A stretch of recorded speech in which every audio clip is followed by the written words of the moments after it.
वैशाख संकष्टी चतुर्थी व्रत कथा। एक बार पार्वती जी ने गणेश जी से पूछा कि वैशाख माह के कृष्ण पक्ष की जो संकटा नामक चतुर्थी बोली गई है, उस दिन कौन से गणेश जी की किस विधि से पूजा करनी चाहिए और उस दिन भोजन में क्या ग्रहण करना चाहिए। तब गणेश जी ने उत्तर में कहा, जगत माता, वैशाख कृष्ण चतुर्थी के दिन व्रत करना चाहिए। उस दिन वक्रतुंड नामक गणेश जी की पूजा कर भोजन में कमलगट्टे का हलवा आहार में लेना चाहिए। हे जगजननी, द्वापर युग में राजा युधिष्ठिर ने इस प्रश्न को पूछा था। तब उत्तर में भगवान कृष्ण ने जो कहा था, मैं उसी व्रत का वर्णन करती हूँ, आप श्रद्धापूर्वक उसको सुने। श्री कृष्ण बोले, राजा युधिष्ठिर, इस कल्याणदात्री चतुर्थी का व्रत जिसने किया और उसे जो फल प्राप्त हुआ, मैं उसे कह रही हूँ। प्राचीन काल में रंतिदेव नामक प्रतापी राजा हुए, जो कि शत्रुओं के विनाशक थे। उनकी मित्रता यम, कुबेर, इंद्रादिक देवों से थी। उन्हीं के राज्य में धर्मकेतु नामक एक ब्राह्मण रहता था। उसकी 2 स्त्रियां थीं, एक का नाम सुशीला और दूसरी का नाम चंचला था। सुशीला नित्य ही कोई न कोई व्रत किया करती थी, फलता उसका शरीर बहुत दुर्बल हो गया था। और उसके विपरीत चंचला कभी भी कोई व्रत उपवास नहीं करती थी, बल्कि भरपेट भोजन करती थी। इधर सुशीला को सुंदर लक्षणों वाली एक कन्या हुई और उधर चंचला को पुत्र रत्न की प्राप्ति हुई।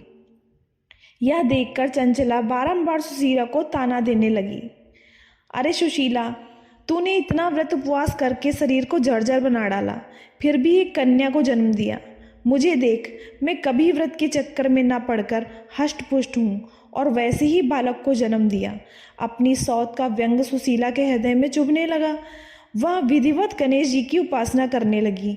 जब सुशीला ने भक्ति भाव से संकटनाशक गणेश चतुर्थी का व्रत किया तो रात्रि में गणेश जी ने उसे दर्शन दिया। गणेश जी ने कहा, सुशीला, तेरी साधना से मैं अत्यधिक संतुष्ट हूँ। मैं तुम्हें वरदान दे रहा हूँ कि तेरी कन्या के मुख से निरंतर मोती और मूंगा प्रवाहित होते रहेंगे। हे कल्याणी, इससे तुझे सदा प्रसन्नता रहेगी।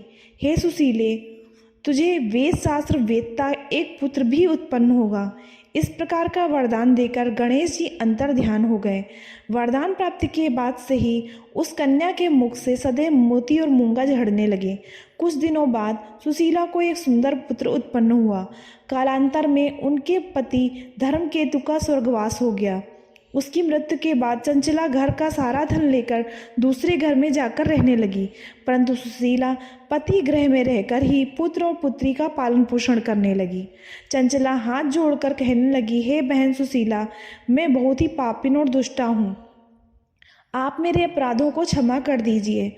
इसके बाद चंचला ने भी उस कष्ट निवारक पुण्यदायक संकटनाशक गणेश जी के व्रत को करने लगी। गणेश जी कहते हैं कि हे देवी, पूर्व काल का पूरा वृत्तांत आपको सुना दिया।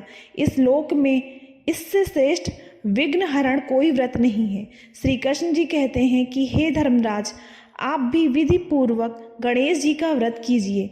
इस व्रत को करने से आपके शत्रुओं का नाश होगा तथा अष्ट सिद्धियां और नवनिधियां आपके सामने करबद्ध होकर खड़ी होंगी और थोड़े ही समय में आप अपने राज्य को प्राप्त कर लेंगे। धन्यवाद।